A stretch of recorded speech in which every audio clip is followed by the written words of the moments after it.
Olá, meus queridos alunos do EJA 4, estamos aqui de novo para a gente conversar um pouco, né? Vamos falar um pouco agora sobre alguns fatos históricos, né, que ocorreram no Brasil, tá certo?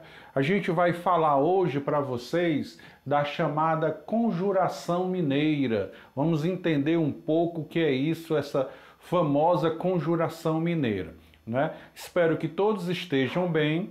E sempre aquela dica, né?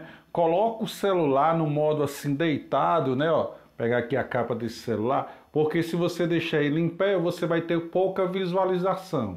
Coloca ele no modo deitado, que você vai ter uma visão melhor para você assistir a aula. Tudo bem? Então vamos lá. Aquelas pessoas que gostam, né, de copiar, tá aí, né? Ó, dá um pause aí, tá certo? E copia aí estas informações. Lembrando que todas essas informações estão lá na plataforma, né? Tem esse link que você clica e assiste o vídeo e debaixo tem um texto. Nesse texto é todo o conteúdo que eu falo aqui na aula, tá certo? Se você quiser copiar alguma coisa, copia esse texto, que esse texto aqui vai estar o quê? Mais resumido, tá certo? Então vamos lá, vamos aqui falar um pouco sobre esse movimento chamado Conjuração Mineira. A gente sabe que o Brasil ele foi descoberto por Portugal e o grande objetivo de Portugal era explorar os nossos recursos, né? O objetivo era tirar os nossos recursos e levar para a Europa para enriquecer Portugal. Dentre vários produtos que foram explorados por Portugal, tivemos o ouro naquela região de Minas Gerais, por isso o nome do estado, Minas Gerais. Então, Portugal retirou ao máximo, né, até realmente acabar, existir pouco ouro na região hoje em dia, né, Portugal tinha essa exploração no Brasil, exploração de ouro na região de Minas Gerais, tá certo? Bom, na primeira metade do século XVIII, foram extraídas quantidades enormes de ouro de Minas Gerais, como eu falei para você. E o detalhe, se extraiu tanto que acabou o ouro daquela região. Se encontra lá pouquíssima coisa, mas o ouro foi todo retirado e levado para onde? Para Portugal, tá certo? Agora, tiveram alguns fatos relevantes durante esse período, tá certo? Ó. Portugal, né, cobrava impostos, tá certo? Ele cobrava 20% sobre todo o ouro obtido, né, pelo minerador, ou seja, era a quinta parte do ouro obtido. Você pegava lá o ouro, Portugal comprava com o preço que ele queria, ainda pegava 20% como ouro, porque ele dizia que era o dono da terra, e aquele ouro pertencia, né? Você, minerador, estava só o quê? Retirando o que era de Portugal. Então, Portugal cobrava esses altos impostos do ouro, tá certo? Bom, a partir de 1751, né? Lembrando, para a gente saber o século, você pega os dois primeiros números, mais um, 17 mais um, quanto? 18. Por isso que eu falo na primeira metade do século XVIII. Só que a partir de 1751, a coroa fixou, não é, uma taxa ainda maior, né? Fixou que teria que se pagar 100 arrobas, né, de impostos de ouro, ou seja, 1.500 quilos de ouro por ano, tá certo? Vejam aí que Portugal tinha uma ganância muito grande pelo ouro do Brasil, porque ele queria enriquecer, queria que a coroa esbanjasse luxo, e era às custas de quem? Das colônias, no caso, né, do ouro brasileiro, tá certo? Bom, só que durante essa exploração houve um auge, e depois a produção de ouro foi o que? Decaindo. A coroa portuguesa achava que estava sendo o que? Enrolada por brasileiros, tá certo? Na verdade, existiam os desvios, mas na realidade, de tanto explorar, houve a diminuição da produção de ouro. Existe até um termo que a gente utiliza no dia a dia, o santo do pau oco, esse é santinho do pau oco. Foi desta época, né? Porque alguns produtores, para esconder o ouro, para Portugal não tomar, eles mandavam fazer santo, e esses santos, ele era um oco, né? E dentro do santo, eles colocavam ouro, tá certo? Aí daí o termo santo do pau oco, né? Surgiu nessa época na região de Minas Gerais.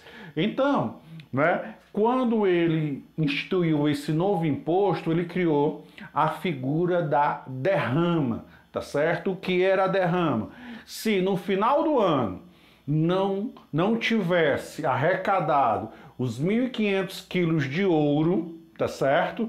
Portugal não queria saber, todo mundo teria que juntar e dar essa quantidade de ouro. E queria saber se era trabalhador, dono de fazenda, era todo mundo. A derrama era isso.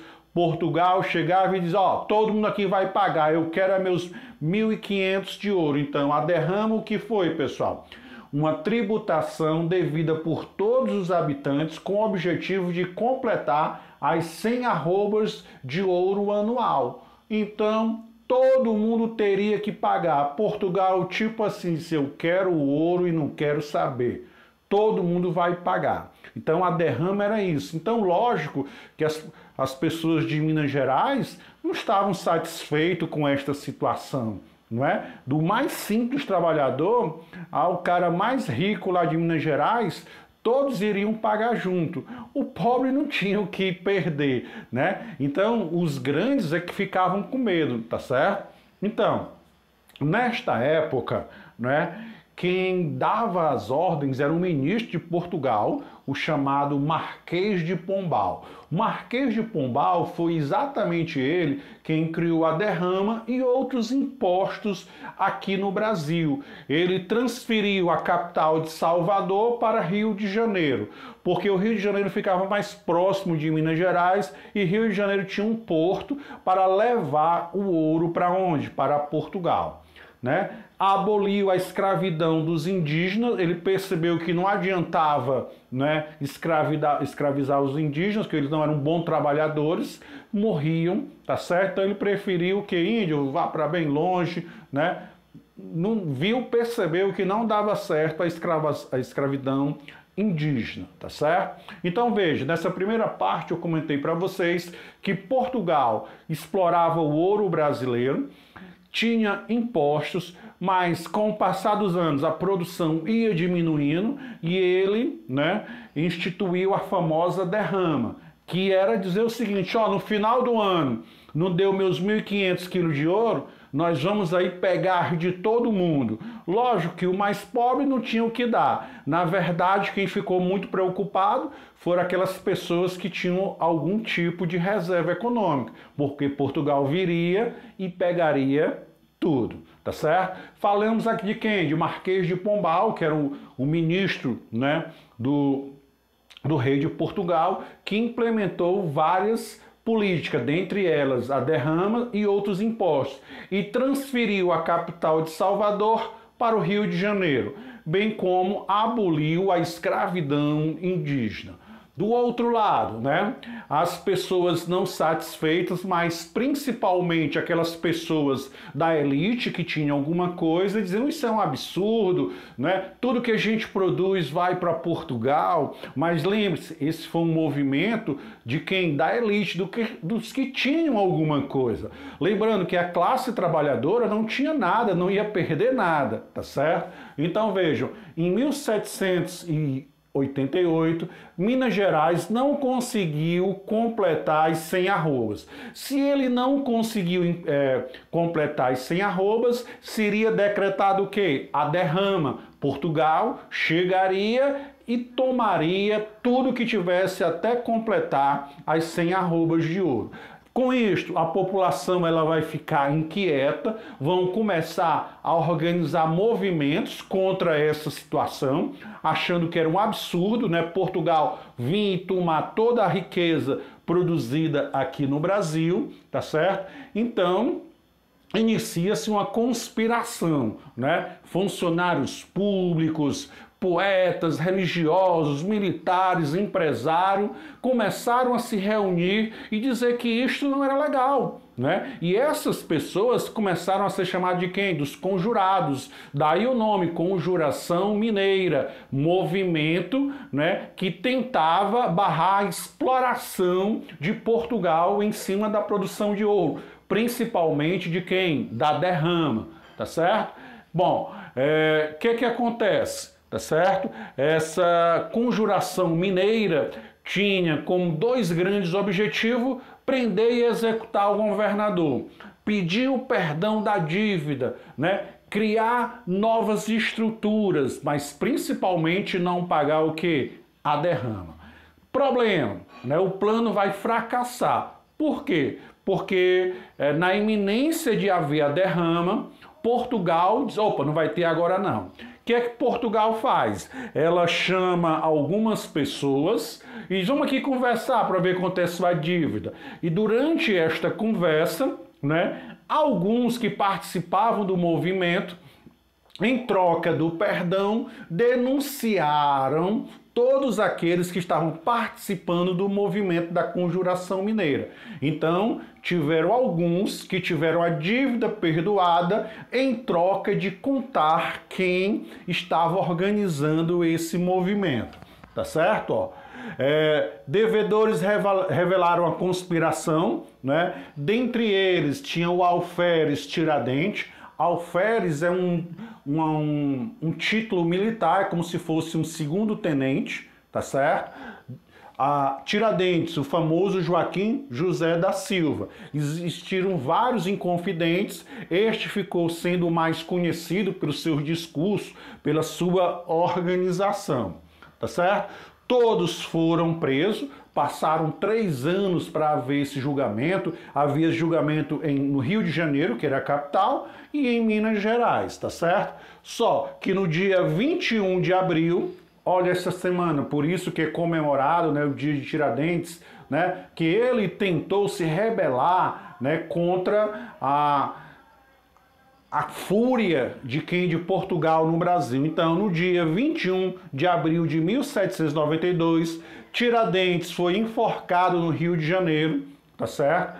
O seu corpo foi, né, esquartejado e os pedaços foram colocados na estrada que levava, né, o Rio de Janeiro até a Vila Rica, que é hoje a cidade de Ouro Preto, como um castigo exemplar para as pessoas não se rebelarem contra o poder de Portugal. Então, a Conjuração Mineira foi este movimento que aconteceu em Minas Gerais, principalmente contra a derrama, tá certo?